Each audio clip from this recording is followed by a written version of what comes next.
Hello, મારો આજનો વિષય થોડો ગંભીર છે પણ પ્રેરણાદાયી છે. એક વખત એક ગાર્ડનમાં હું ઇવનિંગ વોક કરતો હતો ત્યારે મેં એક બેનને રડતા જોયા. તેમની સાથેના પુરુષ તેમને સાંત્વન આપતા હતા. મેં તે ભાઈને વિવેકથી કારણ પૂછ્યું તો તે કહે કે તેમની પત્ની પ્રેગ્નન્ટ છે અને સોનોગ્રાફીનો રિપોર્ટ જોઈ ડૉક્ટરે એક ભય વ્યક્ત કર્યો કે બાળક ક્ષતિગ્રસ્ત આવી શકે અને આ સ્ટેજ પર પ્રેગ્નન્સી ટર્મિનેટ પણ ન થઈ શકે. મેં કહ્યું કે કુદરત કઈ વ્યક્તિ જોડે મેળાપ ક્યાં અને ક્યારે કરે તેની પાછળ કુદરતનો કોઈ ને કોઈ આશય રહેલો હોય છે. તમે તમારા પત્ની સાથે મારે ઘરે આવો અને મારા પુત્ર આકાશને મળો. તે જે જિંદગીની લડાઈ લડે છે તે જુઓ. ક્ષતિગ્રસ્ત બાળકોને પૃથ્વી પર મોકલનાર કુદરત જ છે અને તેમના મા બાપ પણ કુદરત જ સિલેક્ટ કરે છે. હવે આપણને કોઈને પણ મુશ્કેલ કામ જોઈતા નથી એટલે આવા સમયે આપણે દુઃખી થઈ જઈએ છીએ. પરંતુ યાદ રાખજો કે 3 વર્ષના બાળકને 20 કિલોની થેલી ઊંચકવા કુદરત ક્યારેય ના આપે.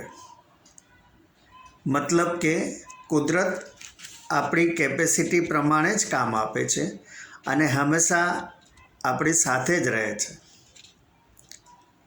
ઉપરાંત એ વસ્તુ સમજવાની જરૂર છે કે જે આત્માઓની સંભાળ લેવાનું કાર્ય કુદરત આપણને સોંપે છે એ આત્માઓ કુદરતને ખૂબ જ વહાલા હોય છે. પરંતુ કોઈ અગમ્ય કારણસર ધરતી પર એ લોકોને મોકલવામાં આવે છે. ખરેખર તો આપણને માતા પિતા તરીકે સિલેક્ટ કરનાર કુદરતનો આપણે આભાર માનવો જોઈએ કે તેણે આપણને લાયક ગણી આપણી લાયકાત સાબિત કરવાનો અવસર પ્રદાન કર્યો છે. આ ક્ષતિગ્રસ્ત બાળકો આપણા પર બોજ નથી હોતા, પરંતુ તે આપણું રક્ષણ કરતા હશે તેની આપણને કલ્પના જ નહીં હોય. પોતાના રડતા પત્ની સામે એ ભાઈએ મને પૂછ્યું કે મારા પુત્ર આકાશને શું તકલીફ છે. મેં કહ્યું, જન્મગત હાર્ટની તકલીફ છે જે દૂર થઈ શકે તેમ નથી. તે બોલતો નથી, સાંભળતો નથી અને દ્રષ્ટિનો પણ પ્રોબ્લેમ છે. તેણે જિંદગીમાં ક્યારેય માં બોલ્યો નથી. તેણે અમને જોયા પણ નથી. આ આત્મા આ સંસારના કોઈ સુખ ભોગવવા આવ્યો જ નથી.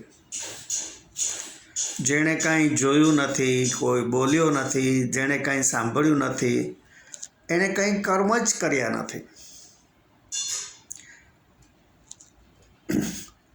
હવે તમે માનો છો કે તમારો આવનાર બાળક આ પ્રમાણે 100% હેન્ડીકેપ હશે?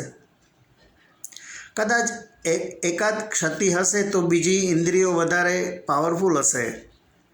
માટે સંતાપ કર્યા વગર કુદરતે જે અસાઇનમેન્ટ એટલે કે કાર્ય સોંપે તેને નિષ્ઠાપૂર્વક નિભાવવાનો સંકલ્પ કરી ચિંતામુક્ત થઈ જાઓ.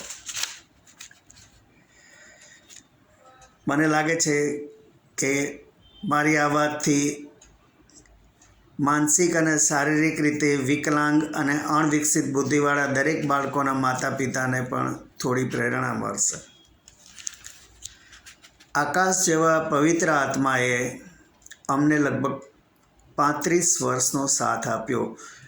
એ ઈશ્વરની અમારા પરની અસીમ કૃપા છે.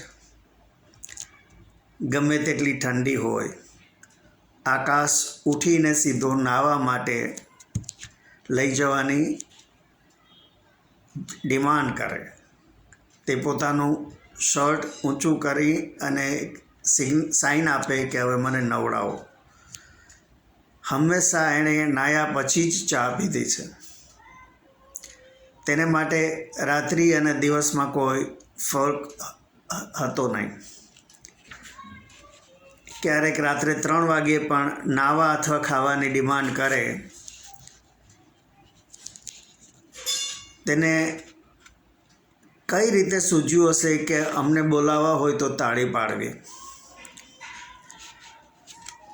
આકાશને સંભાળવામાં તેની બંને મોટી બહેનોએ પણ ખૂબ ભોગ આપ્યો છે. એટલું જ નહીં, બંને બહેનોની પુત્રીઓ પણ આવા હેન્ડીકેપ આકાશ મામાની સંભાળ લેવામાં મદદરૂપ થતી હતી. હવે આવા સંતાનની સતત સંભાળ લેનાર માતા પિતાને એક ચિંતા હંમેશા સતાવતી હોય છે કે અમે નહીં હોઈએ ત્યારે સંતાનનું શું થશે. પરંતુ હું હંમેશા કહેતો કે જેનું જન્મ સમયનું વજન માત્ર 1.5 કિલો હતું અને જેને જન્મથી જ હાર્ટમાં હોલ અને બીજી તકલીફ ઉપરાંત બંને આંખોમાં મોતિયો હતા, જેની અમે મુંબઈ હોસ્પિટલમાં અને બ્રિચ ક્વિન્ડી હોસ્પિટલમાં ટ્રીટમેન્ટ્સ લીધેલી, તે આકાશના જીવવા વિશે મોટા મોટા ડૉક્ટરોને આશા ન હતી.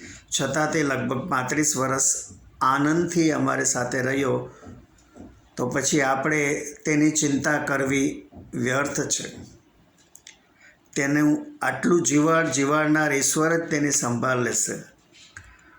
આપણે તો માત્ર ડાયરેક્ટરે સોંપેલો આપણો રોલ જ ભજવવાનો છે. આકાશ બધાને ખૂબ જ વહાલો હતો. મેડિકલ ટર્મિનોલોજી વિશે આકાશની તકલીફ કહીએ તો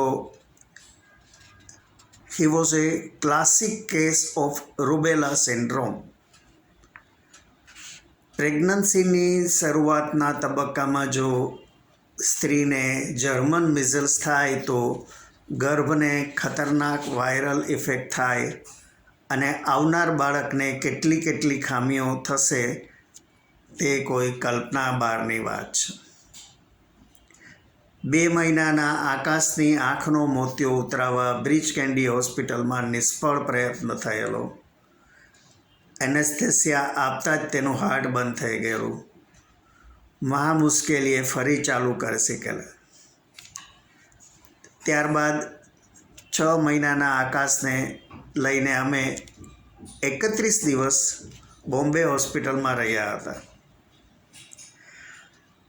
આ બધી જ લડાઈઓ સાથે આર્થિક મુશ્કેલીએ ક્યારેય અમારો સાથ છોડ્યો ન હતો. આપણે ટ્રેનમાં મુસાફરી કરતા હોઈએ ત્યારે અમુક રૂટ પર લાંબી ટનેલ આવે ત્યારે એકદમ અંધકાર છવાઈ જાય છે,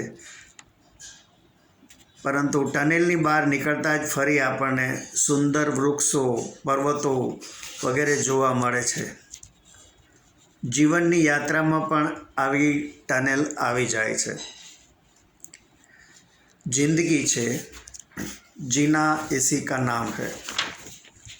અંતમાં આકાશભાઈને ક્ષમા યાચના કરી દઉં કે અમે જાણીએ અજાણીએ સંજોગવશાત તમારી કોઈ અવગણના કરી હોય, તમારા પર ગુસ્સો કર્યો હોય અથવા તો તમારી યોગ્ય સંભાળ ન લીધી હોય તો તે બદલ અમે દિલથી ક્ષમા માગીએ છીએ.